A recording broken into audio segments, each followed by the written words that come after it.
Hiya. Welcome back to a couple more chapters of Holy Shit, My Kid is Cutting, the complete plan to stop self-harm. And if you're asking yourself, why is she wearing lipstick and reading her book by herself? And the answer is it's quarantine. And also, yes, I smell good too. Chapter 5, self-medication. We humans are animals. I think we often forget that because we spend so much time in our heads. I remember reading a stat that we have 84% identical DNA to a mouse. A mouse! It's in the high 90s with orangutans. Even if you've read those stats and you accept them as fact, we often forget to look at our behaviors and our experiences through that lens. We forget in our daily lives that we are genetically wired for fear. Fear is our prominent survival tactic, and the fear instinct is so strong that we often make our decisions in reaction to it.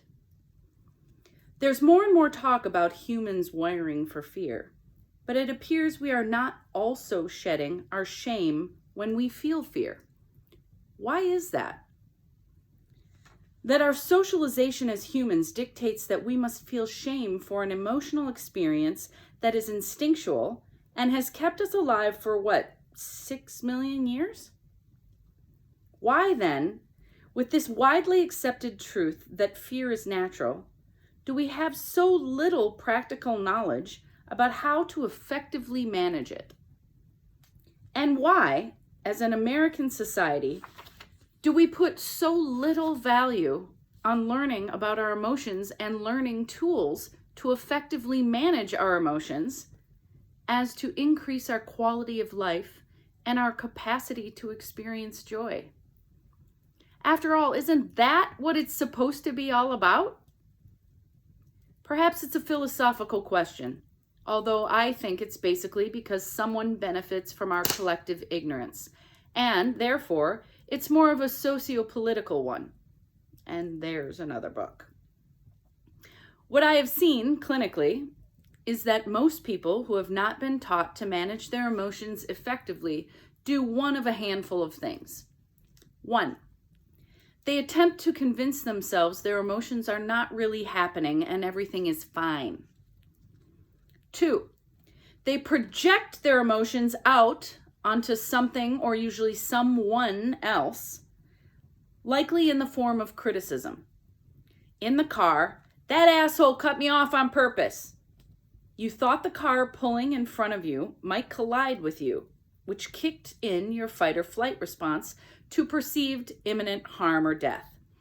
You have not been taught the tools to manage fear effectively, so the fear gets projected out as criticism.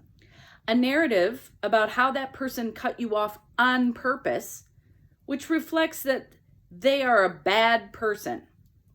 Wow, all just a made-up story. Fear is indeed a liar. They try to find a way, that's 3. 3. They try to find a way to control their environment, including other people, in order to predict the future so they won't be caught off guard, which is both driven by and causes more fear. 4, find a way not to feel. The tendency to make our world into black and white, right and wrong, worthwhile or worthless, is rampant and is linked to high rates of anxiety and depression. So why do people do it then? Well, 1, we're hardwired for fear. 2, we do not get taught tools to effectively name, accept, and manage fear. When I work with participants, remember, I don't say patients, of any age, I talk about the acceptance of living in the gray, and it's all gray. I challenge people to accept all reality is gray, and instead of clinging to a manufactured concept of certainty, Perhaps it would be more effective to learn how to manage the anxiety that naturally comes from the I don't know.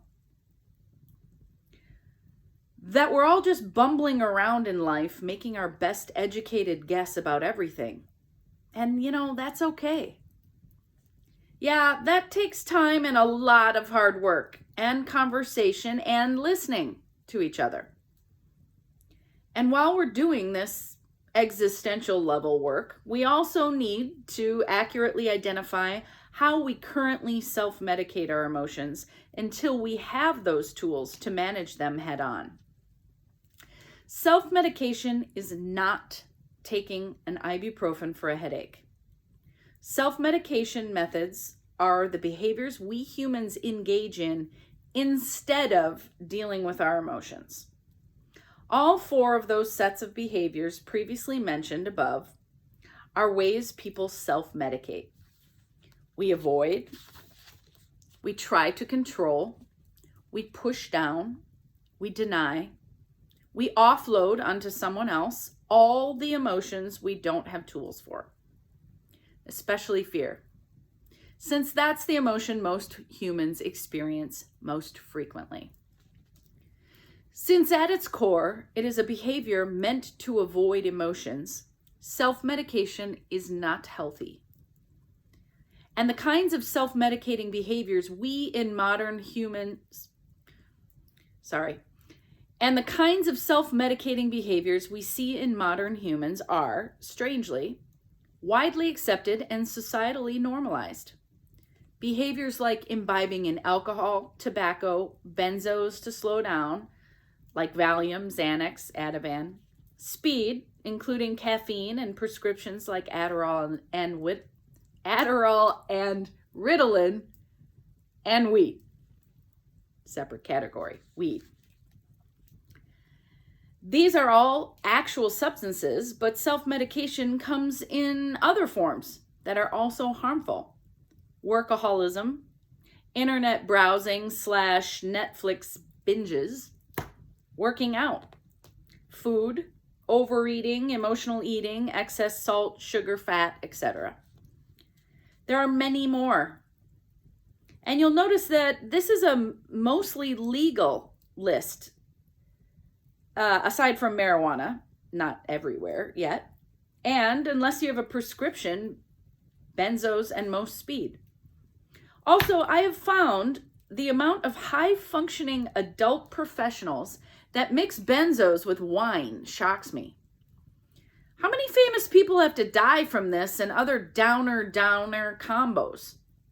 I'm alarmist about almost nothing, but benzos and alcohol consumed together, often casually, raises my eyebrows. It's strange how using substances and over-relying on them is often only seen as a problem when it's illegal or puts someone into crisis, like cocaine, oxy, cutting, fatal extreme sports accidents, but non-fatal accidents are cool. And running marathons, though generally agreed upon as quite hard on the body, is societally viewed as a high achievement of a highly disciplined individual.